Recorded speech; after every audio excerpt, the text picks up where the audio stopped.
Hey guys, DIY Maniac John P here. Well, I'm excited to bring the first video where I'm going to be doing some maintenance work on my new 2019 Hyundai Santa Fe XL, or long wheelbase, in the US. So we recently just bought this vehicle this past October. This is the luxury trim, so with the panoramic roof, the leather seating, so on and so on. And as all Santa Fe XLs, long wheelbase, are equipped with the 3.3 liter GDI V6. So in this video, I'm going to be going over oil change. I'm going to be doing my first oil change on this vehicle, and I'm going to show you the steps that are need to be taken. It's going to be very similar to my oil change video on my previous generation Hyundai Santa Fe with the 3.5 liter, but we'll still go over it for you guys that are looking for information on this. So the first thing I did is I got the vehicle up on ramps. Now, this particular model, the long wheelbase, does sit lower, and definitely the new generation, the DM generation of Santa Fe, especially with the long wheelbase, like I said, sits lower than my previous generation, CM. The previous generation, I didn't have to put up on ramps. I could easily get underneath it to remove the drain plug. Maybe a smaller person could still get under there without ramps, but why struggle? Put it up on ramps. It makes your life a lot easier. So what we're going to do now is we're going to go under the vehicle. We're going to drain the oil. I'm going to show you how to remove that plastic engine cover to access the oil filter housing cap. And like usual, I'm going to go over all the details, part numbers, wrench, socket sizes that you're going to need. So let me set up the camera for the first step, and I'll get right back. So what we're going to do is remove this plastic engine cover. It's just held in with some pressure clips. So there's no fasteners you have to unfasten or unscrew, unbolt. It's basically just pull up on it.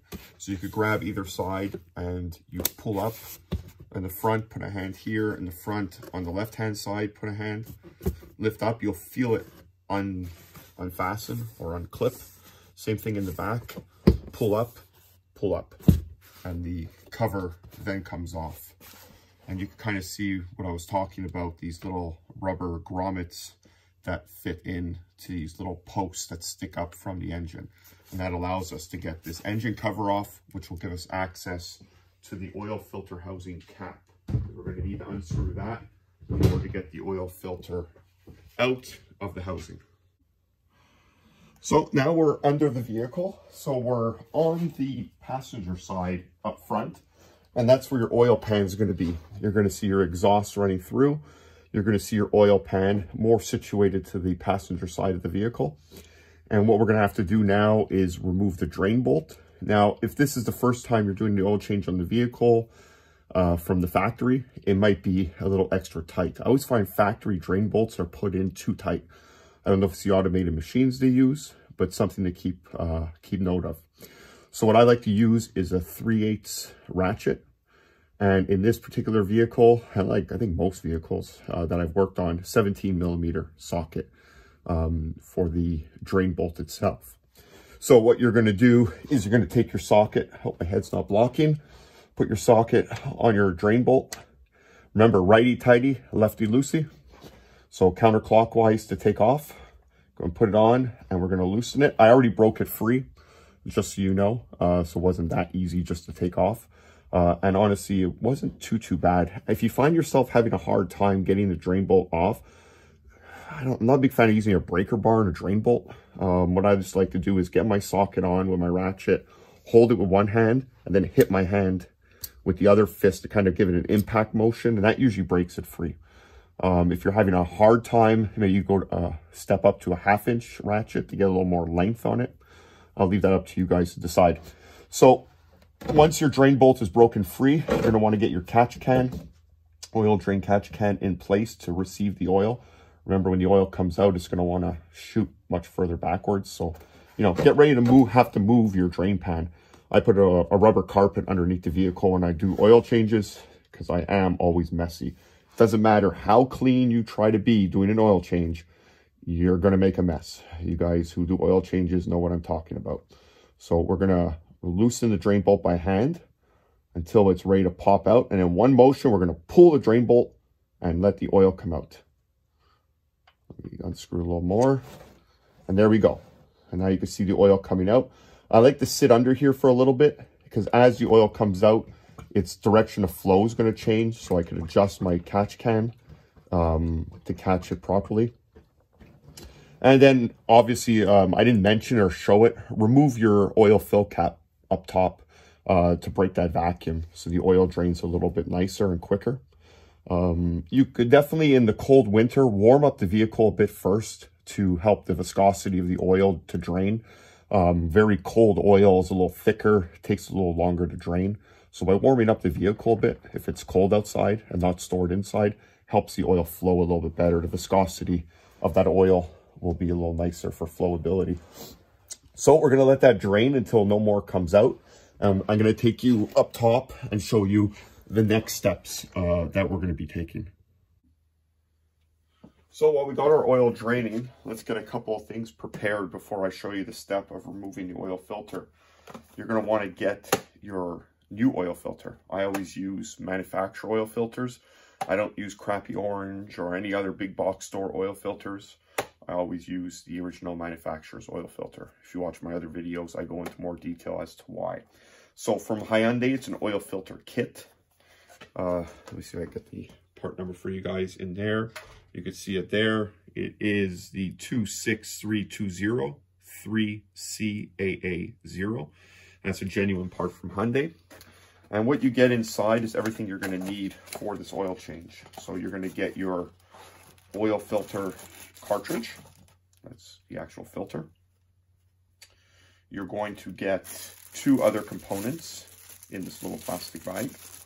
You're going to get your rubber O-ring for your oil filter housing cap.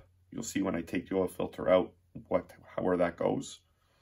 And you're going to get your new crush washer. The crush washer from your drain bolt. That's a new one. You always want to replace these when you do your oil changes. So here's the old one I took off of the vehicle. Here's the new one. So you could see as it crushed down, it's making that seal. So you want to make sure you get the old one off of the drain plug. And then you're ready to just slide the new one right over. And that's now ready to install. So let me go ahead now, move the camera into the engine bay, and you guys are going to see the removal of the oil filter itself. Okay, so we're back under the hood, and what we need to do now is remove the oil filter cap, which is right here. So what you're going to need is a 27mm socket. I have this one. Usually they're going to be at least a 1/2 inch drive. So you're going to need your 1/2 inch ratchet. I like to put maybe a 4 or 5 inch extension on, just to give me a little more height. Because when this vehicle's on ramps, it is a little bit taller. Remember, once again, righty-tighty, lefty-loosey, so we want to go counterclockwise. So this also might be a little on the tight side, so don't be afraid to give it a little bit, and you're going to go and loosen it, and it loosens up. So you're going to keep turning, and you'll see what it looks like under there. Now, what I like to do in preparation for removing the old oil filter, because there's going to be some oil dripping, obviously, is have a plastic bag ready. So I'm going to go get, I tell you to have one ready, and I don't. You know, have your plastic bag ready to put your oil filter in. And what I like to do is, when I take it out, I put it into the old box, the box of the new oil filter, and then stick it in a plastic bag. So we're now going to take our hand, make sure it's completely unscrewed. We're going to remove the cap. What I like to do is, as I'm removing it, I tilt it as I lift. So if there's any oil, as you can see, draining from that cap, it's going to drain into there and not all over the engine. And then you could turn the cap upside down, put it on your workbench, so you're not making a mess everywhere. And now what we're going to do is we're going to remove the oil filter itself. So it's always good to have a rubber glove. Sorry guys, I'm not prepared in advance. So get my glove on so I don't get my hand all dirty. And you're going to grab the filter with your fingertips. You're going to wiggle a bit and you're going to feel it pop up. You'll see why it does that when I install the new one. But basically there's a little nipple with a rubber grommet on it that's holding it into an orifice in the housing itself. And that's what you got to pull out. So I like to have my box ready, like I said. Lift my oil filter cartridge straight up. It's going to be dripping a bit. And then go right into the box and then into the plastic bag. And put that aside. And now our oil filter is removed. Let me, sorry about the shaking. I'm going to show you what it looks like down inside. And you can see then the oil filter housing. So I'm going to go now is prepare the new oil filter, and we'll see how that's put in and installed. So here's our new oil filter cartridge, and you can see what I was referring to, the nipple with that little rubber grommet. So what we want to do in preparation for this filter is just take a little bit of oil on your fingertip. You can take it from anywhere, some used oil, and just rub it on that nipple. I know, that's what she said. And get it lubricated, so when it slides into the orifice, into the housing, it's not going to be too restricted. Wipe off our finger. We're then going to take our new housing. We're going to bring it over to the vehicle. And if you look inside, you could see that little, you can see the main center hole that the oil flows through. And then a little bit to the right of it is at the 3 o'clock position, is that little orifice that I was referring to. So to get the new cartridge in, you're basically just going to drop it in, right? And what you have to do is you have to find the location of that orifice for that nipple to fall in. So you could start yourself off roughly where you know it is and kind of spin it. You'll feel it drop in. And then you're going to take the palm of your hand and you're going to push down on the filter cartridge, which is going to then seat the oil filter. And now the oil filter's in. So we're going to want to now prepare the cap of the housing. So that rubber O-ring I showed you, we're going to want to take off the old one and put the new one on. So what I like to use for that is a little pick tool. And if we look on the oil filter housing, you'll see where the rubber O-ring is. It has its own little channel just after the threads. So you can get your pick in behind the O-ring and then remove the old O-ring as such, put it aside, and then place your new O-ring on. Once again, I like to lubricate it. So as I'm putting it on to the cap, and as the cap's being screwed into the housing, there's no restrictions or binding that could possibly disturb or even tear this rubber O-ring. So you're going to take your new rubber O-ring and you're going to slide it over your cap. It's going to be a little tight. And you're going to work it down until you get to the groove for the O-ring itself. And you'll see where that is. You got to be careful. A lot of people make the mistake and put the O-ring kind of into the threads of how the cap screws into the housing. But if you really look closely and take your time, you'll see that groove for the O-ring and how it's situated. So once again, take your fingers, run it across, get it nice and lubricated. And now your O-ring, it's really hard to see because of the black on black, but your new O-ring now is in place. So like I said, the precautions are as you're sliding it on, lubricate it so there's no binding. And if you look at the threads, you'll see thread, thread, thread, thread. The starting thread is where people make the mistake. They think that's the channel for the O-ring, but it's not. Because if you put your finger in that opening, that channel, and you run it, you'll see a thread starts. It's the one just below it. It's a consistent channel around that's unbroken, and that's where the O-ring has to go. Okay, guys? So I'm going to move the camera, and we're going to now show you how to put the cap on and screw it into the housing. Okay, guys, so now that we have our rubber O-ring onto our filter housing cap, we have our new oil filter cartridge into our housing. It's time to put the cap on the housing. So it's pretty much, I don't think it needs too much explanation on how that is done, but pretty much just slide it in. You might want to push down on it a bit as you're screwing, because what's happening is the top part of the cartridge has that hole that fits into a receiver on the cap. So you kind of got to push it down a bit before you start screwing. And then you're going to screw it down as much as you can by hand. And then you're going to take your, what do we say again? 27 millimeter socket with our ratchet, and we're going to tighten all the way up. Now the torque spec on the filter housing cap is 35 Nm, which is roughly, I believe, 25 foot-pounds. So you could definitely go ahead and torque that down to 25 foot-pounds, and you're going to be fine with that. So that's pretty much how we put the cap back in, the filter in. So I'm going to stop it here, and we're going to then go under the car. We're going to put the drain plug back in, and I'll refer to the torque specs needed on that. So we're under the car. Our oil has finished draining. I let it drain. We're just a little drips here and there, so we know pretty much all the oil's out. So we're going to go ahead and thread in our new drain plug. Clean the surface of the oil pan, the mating surface of where the drain plug and the oil pan meet. And then what you're going to want to do is we're going to want to torque it down. I always use torque wrenches for everything.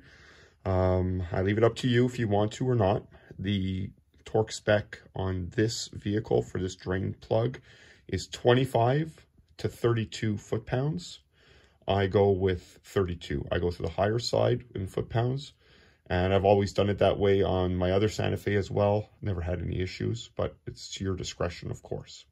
So I'm going to go ahead and install that drain plug. I'm going to torque it down, and then we're going to be moving up top. I'm going to show you the oil I use, my oil change intervals, and what steps are need to be taken next. So let's talk oil grades and brands and intervals. So first question, how often do I change the oil in my car? I run full synthetic oil. I use OEM oil filters.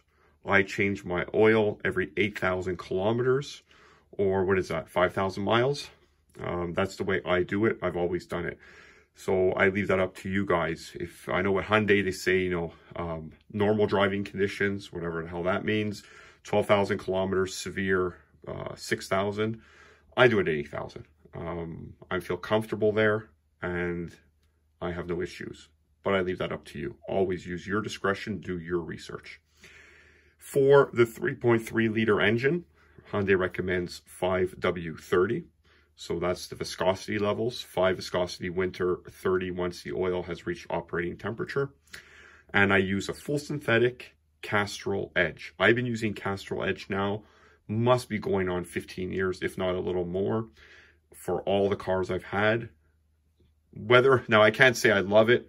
It seems to be doing their job. My engines never have problems. Cars run a long time, put lots of kilometers on cars. So, you know, I'm just going with my track history, my record. That's the way I've done it.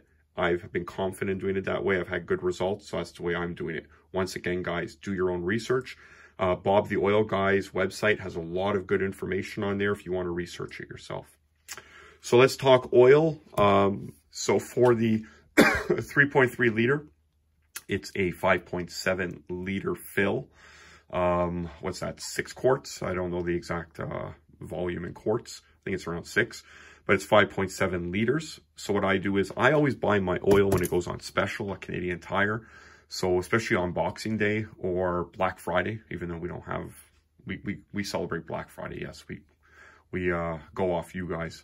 I get it for $28 Canadian for 5 liters. So that's a good price. Usually when it goes on sale, I buy like 6 of them. So for this one, we need 5.7. So we're going to be needing to use a whole 5 liter jug, and then have a secondary one on hand to top off. So what I'll do is I'll put the whole 5 liters in. I'll seal everything up, take the car off the ramps, let it sit for a bit, check my oil levels, and continue to top off with the second container. So that's what I'm going to go do now, and we'll get right back. Okay, so I got you guys set up there. We're going to go ahead and, as I said, put in that first jug of 5 liters. So we're going to go ahead and pour it in. Get your funnel ready, and you're going to go and pour your oil in. So you guys will get to watch me as I fill up this oil. So, you know, there's so many opinions on grades of oil, brands of oil, oil change intervals. You know, I remember when I first started driving, it was always the staple of 3 months, 5,000 kilometers. Everyone did that. No one questioned it. It was just what we did. And obviously, as oil technologies, oil filters, just engines and cars in general got better in regards to their reliability, the technology, you know, we were able to push those limits. Now, would I want to go, you know, 10,000, 12,000, 15,000 kilometers in between oil changes? Now, even on my Honda Civic, I run all highway. So this car's running, you know, 40 kilometers each way. It's always reaching operating temperature. It's nice, steady highway driving. I could probably go 15,000 kilometers between oil changes. If I go by Honda's Minder, I could, because when I change at 8,000, I only use 40% of my oil, because I have that silly oil usage percentage thing that Honda gives you. But I still just feel comfortable doing 8,000. I do oil changes myself, so the cost is not much, right? Jug of oil, I just said $28 on special. The oil filter kit on this car is $20 Canadian. So for under $50, I'm doing an oil change, and I'm doing 3 a year for the mileage I drive. So let me ask you the question. Do you want to push those limits to maybe save half an oil change a year? If you work it out in a number of months, you're doing the oil changes to save $25 a year, but you're taking that risk of possibly doing harm to the engine. You know, I know all the information I'm giving you guys is just based on my thought and the research I've done over the years. I haven't tested oils. I haven't taken apart engines to see how the oil's working. I'm just going by what I've researched. So if you guys want to use my information I'm sharing with you, please go ahead. But I always recommend do your own research on your own and get the answers yourself. So we got the first 5 liters in. I'm going to go remove the funnel, put the oil fill cap back in place. I'm going to take the car off the ramps. I'm then going to, with the dipstick, check the oil level and then top off as necessary. But like I said, Hyundai says 5.7 liters, give or take. So that's what you could count on. You know, let the car run, check for leaks. If you use the maintenance minder, which I like it in Hyundai, you could set the intervals yourself. So I set it to 8,000 kilometers and the number of months, which is roughly for me 4 or 5 months. And it'll tell me on the dashboard when I'm getting close to my oil change. I really like that functionality. So if you do use that, go on your dashboard and reset it to let the car know you did an oil change. If you don't know how to set that up, look in your owner's manual. All that information is there. I'm not going to go over it with you guys. So, and that's going to be the oil change done on this 2019 Hyundai Santa Fe XL long wheelbase with the 3.3 liter V6. I think I covered it all. If you look at my other oil change videos on the Honda Civic and the other Santa Fe, it has all this pretty much the same information. Maybe I even go a little more in depth, like on the oil filter qualities. So guys, if you have any questions, comments, as always, leave them down below. I really appreciate it. We're coming up soon on 2,000 subscribers. Who would have thought I would already be at 2,000 when I was only at 300 this time last year? So big thanks to you guys, big props to you guys. Keep watching the videos, keep liking them, keep subscribing it, keep sharing it, and I'm going to keep putting up more content on this car and my other car. So thank you very much, guys. Really appreciate it. Have a great day.